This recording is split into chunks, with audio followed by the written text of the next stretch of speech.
बहुत बहुत हाँ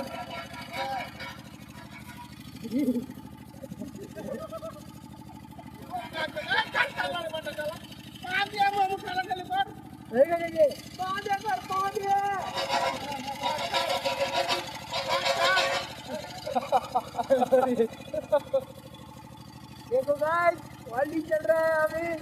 देखो